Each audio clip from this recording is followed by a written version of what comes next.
Sounds నేర్పించడం చాలా fun. దీన్ని నాజల్ సౌండ్స్ అని అంటారు. అంటే వర్డ్లో లాస్ట్కి ఎన్జీతో ఎండ్ అవుతాయి కదా, వాటిని నాజల్ సౌండ్స్ అని అంటారు. ఎన్ అండ్ జీ, మనము ఎన్ అండ్ జీ టుగెదర్గా ఉన్నప్పుడు న గ అని రీడ్ చేయకూడదు, సౌండ్ అలా చెప్పకూడదు. చూసారా, ఈ విధంగా అని ప్రొనౌన్స్ చేయాలి. సో మీరు కూడా నాతో ట్రై చేయండి.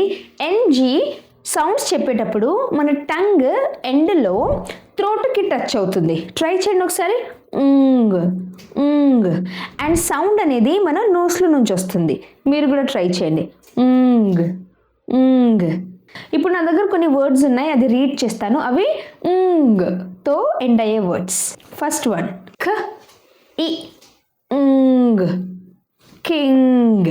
ఓకే, నెక్స్ట్ వన్ ఇ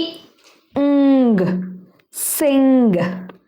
చూసారా ఎంత ఈజీ. ఇవి వాళ్ళకి డిక్టేషన్ వర్డ్స్లో, స్పెల్లింగ్ రీడింగ్లో చాలా హెల్ప్ అవుతుంది. ఈ క్లారిటీ వాళ్ళకి రీడింగ్ చేసేటప్పుడు మనము మేక్ షూర్ చేయాలి వాళ్ళకి అర్థమైందా లేదా అనేది. సో ఇలాంటి వీడియోస్ కోసం ఛానల్ని ఫాలో చేయండి, లైక్ అండ్ షేర్. ఈ రీల్ని సేవ్ చేసుకోండి. Thank you.